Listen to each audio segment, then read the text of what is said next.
We continue now at the top of Daf Yomi Gemara in Meseches Gitin. This is Gittin Daf 60b. The Gemara is continuing to list the 8 parshios which were written on the day that the Mishkan was put up. Uparshas Shesuya Yayin, Uparshas Neiros, Uparshas Parah Aduma, the parsha of Shesuya Yayin, the parsha of the Neiros, and the parsha of the Parah Aduma. And the Gemara continues, Amar Rabbi Elazar says, Torah rov b'chsav umiyot al peh. When it comes to the Torah, the majority is written and the minority is bal peh. The minority is an oral tradition. Rashi explains, rov b'chsav, rov ha-Torah, teluya b'merish sheksuva l'midrash, meaning most of the Torah is all dependent on midrashim from the written word, b'chlal uprat, u'gzeir shava, u'shar midas shatorah nidreshes ben, either klal uprat, gzeir shava, and the different kinds of traditions that we have of how we learn from the Torah shebechsav. Umiyut al peh, and the minority is bal peh, meaning she'ein remez lilmud lo b'Torah l'moshe nemar al peh, meaning the minority is something that there's no hint to at all in the Torah shebechsav, and it's all given to Moshe as an oral tradition. That's just the minority according to Rabbi Elazar. Shenemar, as the pasuk says, Echtov lo rubei torasi kemozar nechshav, it says, I'm going to write down the majority of my Torah. It was like something which was foreign, and so you see that the majority of the Torah is written. Rabbi Yochanan says the opposite, rov al peh, the majority is bal peh, umiyat bechsav, and the minority is written. Shenemar, as the pasuk says, ki al pi ha-devarim ha'ele, it's al pi ha-devarim ha'ele, meaning that's a reference to the oral tradition. And the Gemara says, V'idach, now the other one will respond, V'idach nami haksiv echtov lo rubei torasi. Rabbi Yochanan, doesn't the pasuk say echtov lo rubei torasi? How does he understand that pasuk if it's not referring to the fact that the majority of the Torah is written? And the Gemara explains, Ahu atzmui kametama. Over there, what the pasuk is expressing is an idea of wonder. Echtov lo rubei torasi halo kamo zar nechshavu. Should I write down the majority of the Torah? Won't it be like something that is foreign? And Rashi explains, Ki al pi v'gomer, again that's the pasuk of Rabbi Yochanan, Ki al pi advarim ha'ela, that indicates the majority is bal peh, al shebal peh nichras bris, meaning on the Torah shebal peh, that's what the covenant is made over, al ma'i havoi rubi, you see that that's the majority. And Rabbi Yochanan responds, what's the pasuk talking about when it says, Echtov lo rubei torasi, atzmui metame, the pasuk is expressing wonder. V'chi rubei torasi hayali lichtov lehem, should I write down the majority? V'alo bo'osa shakasavti lehem kemozar nechshavu, even the part that's written down, that's something that's foreign to them, and so therefore it would not make sense to write down the majority. On the contrary, that shows us that the majority is actually a tradition that is bal peh. And the Gemara continues, V'idach nami, now the other opinion also, meaning Rabbi Elazar, haksiv ki al pi ha-dvarim ha'ela, doesn't it say al pi ha-dvarim ha'ela? That indicates the majority is bal peh. And to that the Gemara says, Ahum mishum detkifi migmarinu. That's because it's difficult to learn the Torah shebal peh. It's not that it's a majority in terms of the amount, the quantity of content, it's just in terms of the quality, in terms of the difficulty of understanding it. That's what it means, al pi ha-dvarim ha'ela.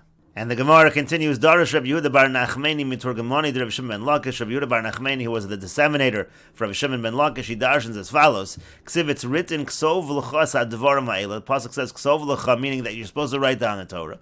Uksiv ki al pi advarim ha'ela, and then it says al pi advarim. That sounds like we don't write down the Torah.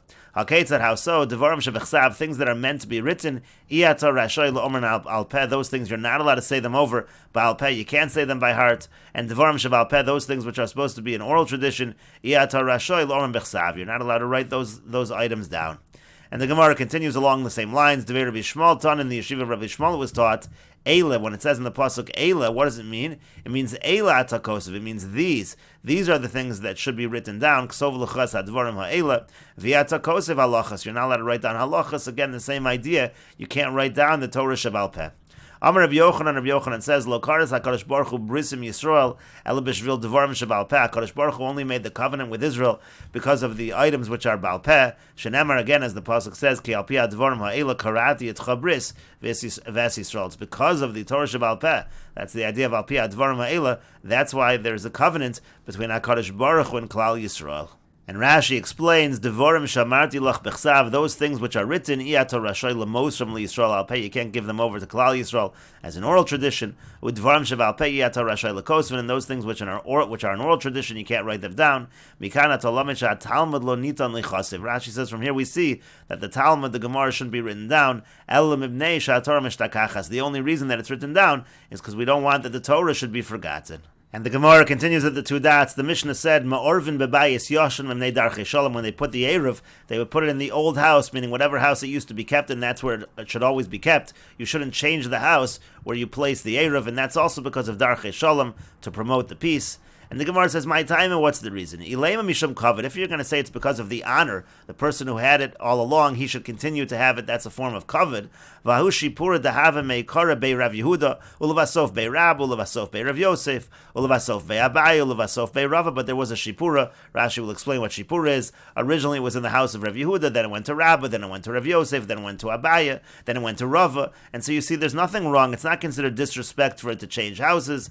Ela mishum chshada. Rather, the Gemara says the reason is because of suspicion, meaning if you're going to change houses, maybe it looks like the first person was stealing from the Erev, and so therefore we don't want to change houses, we don't want there to be a chshad. And Rashi says, Ilema mishum kavod shel bal habayis, if you're going to say it's for the honor of the owner of the house. Shofar, Rashi's first girsa here is shofar, meaning to say shel tkiyas erev Shabbos. They had a shofar they would blow on erev Shabbos. To make kar have a bei Rav Yehuda shal Rosh Yeshiva b'pum bedisa ulevasov kishenifter u'malach Rabba nasnu beveso. Originally was by Rav Yehuda. He was the Rosh Yeshiva b'pum bedisa. Then when he died, it went to Rabba's house.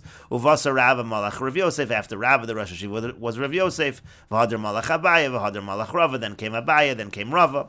So that's the first explanation. We're talking about a shofar.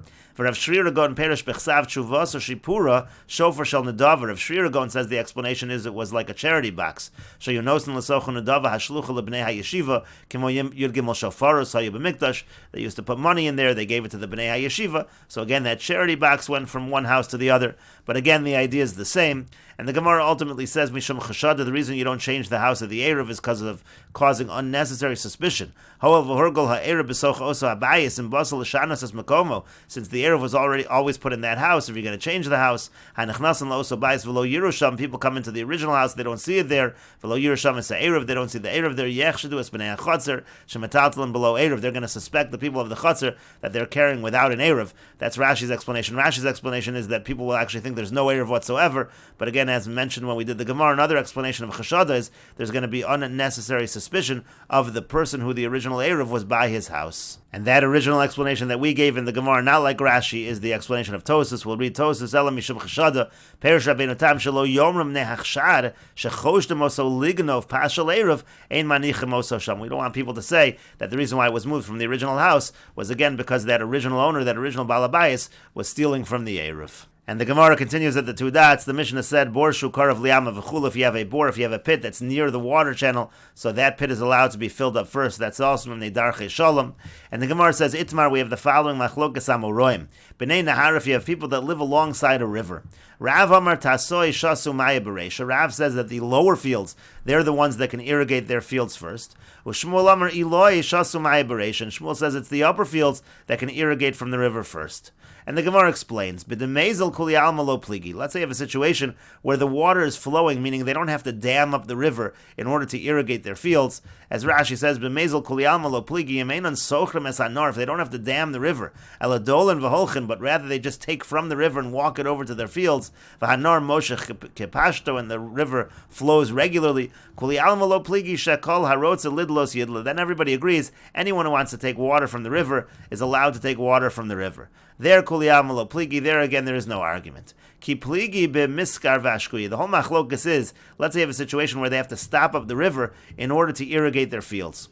As Rashi says, Ki pligi b'miskar vashkuyi she'ein bo kadei l'dalos. The river doesn't have enough water where you could just take pails of water from the river and irrigate. Kulan yacha, they can't do that all together. V'rotzen ha'elyonim l'sochro. So the people in the upper fields, they want to stop up the river. Shelo yerdu ha'mayim lamata, that it shouldn't continue to flow down. U'lahamshech hanor derech negorim ketanim ad sheyishtu kol sodosein. They want to make small channels in order to irrigate their fields. V'tachtonim ma'akvim aleim. The people in the lower fields are saying you can't do that. Elam kein nashka nachnu tchila, unless we irrigate our fields first, and then you can go ahead and stop up the river. So that's the machlokas over here. So keep pligi v'miskar v'ashkuya. That's the machlokas Rav and Shmuel when they have to stop up the river in order to irrigate. Shmuel Amar Eloi Shasu Maya Beresha. Shmuel says the upper fields go first. The Amri, because they can say Anon Mekarvin and Tvei, that we're closer. The Rav Amar, and Rav says Tasoi Shasu Maya Beresha. It's the lower fields that go first. The Amri Nara Kapashte Lezel, because they can say let the river flow in its natural course. And the Gemara now says, Tanan, let's bring a proof from our Mishnah. Bor hakar of lama mismali rishon, the pit that is closest to the water channel, that would be the upper fields, that goes first. And they dar cheshalom, in order to promote the peace. And so therefore that would indicate again that it is the upper fields that go first, like Shmuel, not like Rav. And the Gemara says, Tirgam Shmuel aliba de Rav. So Shmuel will answer on behalf of Rav, Bi'ama hamisaleches al pi bora. We're talking about a situation of a water channel that goes, it actually naturally flows into the pit, so the person doesn't have to do anything. It fills it up naturally, as Rashi over here says, Bi'ama hamisaleches al pi bora shemismali me'ilav. The pit just fills on its own, kederech hilucha, as the river is flowing. Ve'in tzarich lischor hanar. There's no need to stop up the river. And that's what we're talking about when the Mishnah says that the upper field goes first. It's talking about where again it just gets filled in the natural flow of the river. But the Gemara says, but if that's the case, so what's even the chiddush? Of course the upper field is going to get irrigated first, or the pit by the upper field is going to get filled first. That's just the natural flow of the river. And the Gemara says to that, no, Ma'av D'Tema, what might you have said? Matzi Amri Le, that the people in the lower fields, they can say to the person who has this pit in the upper field, Sachar Mischar Va'ashki Behindaza, that you actually have to close up your pit. You're not allowed to have your pit get filled up in that fashion. You should irrigate it in the same proportion that we irrigate our fields. It should be no different than us. Kamash Malan, that's what the Mishnah is teaching, that no, if it naturally fills the pit, there's nothing wrong with the person in the upper field allowing it to fill up his pit. And Rashi explains, Sachar Mischar Pi Borcha, maybe the people in the lower field can say you should close up your pit. Shlo Yerdu HaMayim L'Socha, don't allow the water to go into the pit. Shemamayim Mashichas Hanar, because that's lessening the amount of water that's in the river. Va'ashki Behindaza, Rashi explains, Kifi Mashayala Loch Ladalos Min Mashichas Hanar, in other words, in the same proportion that we fill up, just as we fill up from the river, that's how you should draw from the river, Kamonu, just like us. Kemod Mehindazi Lahadadi B'Shchitas Chulin, the same word is used in Meseches Chulin. And so again, the Gemara says, Kamash Malan, that's what the Mishnah is teaching us, that the person in the upper field does not have to close up his pit. And the Gemara continues, Amar Rafuna bar Tachlifa, Rafuna bar Tachlifa says, Hashta de lo itzmer hilchas lo kamar v'lo kamar. Now that we don't know whether the halacha is like Rav or Shmuel, so what is the halacha? The halacha is called Alam Gavar. Anybody who's stronger, whoever stronger will prevail. And Rashi says, called Alam Gavar v'lesle de hilchas Shmuel bedine. He does not hold that the halacha is like Shmuel when it comes to monetary issues. No, that's exactly what Rafuna bar Tachlifa is saying. He's saying we don't know who the halacha is like, and therefore we apply the rule of called Alam Gavar. And the Gemara continues, Rav Shimi bar Ashi also l'kamei de Abaye. Rav Shimi bar Ashi came before Abaye. Amar lei said to him, Los von mar beidna, let's set a time that we can learn together. Amar lei, so Abaye said to him, Isli idna l'didi, I have my own time that I set for myself. I don't have time to learn with you. And so Rav Shimi bar Ashi said, Velos von mar belelia, so let's set a time to learn at night. So Amar lei, so Abaye said to him, Isli ma'il ashkui, I have to irrigate my fields at night. Amar lei, so he said to him, Anamashkino le lamar ma'ya biyamama. I'll irrigate the master's fields during the daytime. Velos von mar belelia, and then we can learn at night. So Amar lei l'chai, so he said, fine, that's a good arrangement. So then Rav Shimi bar Ashi, Azali, lawyer, Rav Shimi bar Ashi went to the upper fields. Amar Lu, and he said to them, Tasoy shasu ma'ya bereisha, the lower fields get to irrigate first. Azali Tasoy, he went to the lower fields. Amar Lu, he said to them, Eloi shasu ma'ya bereisha, the upper fields get to irrigate first. Adahachi, then in the meantime, while they were all arguing over who goes first, Sachar miskar va'ashki, he stopped up the river, the flow of the river, and he irrigated the field.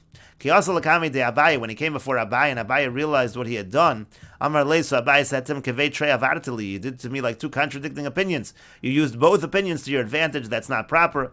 V'lo taminu Abaye lepiri dahi shasen, and Abaye would not taste from any of the fruits of that year, because he felt that they were obtained in an illegal fashion. And the Gemara continues, Hanu b'nei Beicharmach da'azul karu b'reisha d'shanvasa v'yadru v'shadiyua b'shili nara. The people of Beicharmach, they dug channels from the river at the top of the river Shanvasa, and then they returned the river to its place a little lower down, and in that way they irrigated their fields.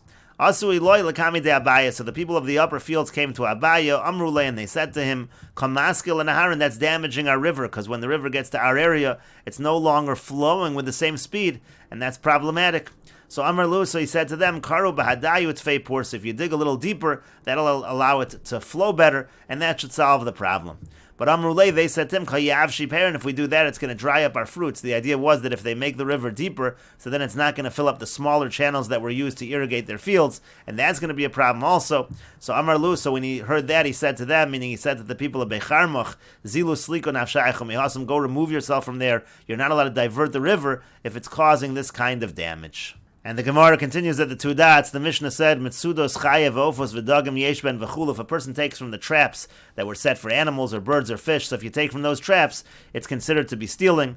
And the Gemara says, Bu'uzli ve'ohari, if you're talking about traps that are nets or you're talking about traps that are woven with reeds, and Rashi explains, Ozle rishtos shel chutin sheyesh lentoch. Again, it means to say nets that are made from thread, they have it inside, or Ohari shel gemi, again, they're woven from reeds, and we will continue with this discussion in the next video on Daf Samech Aleph Amud Aleph.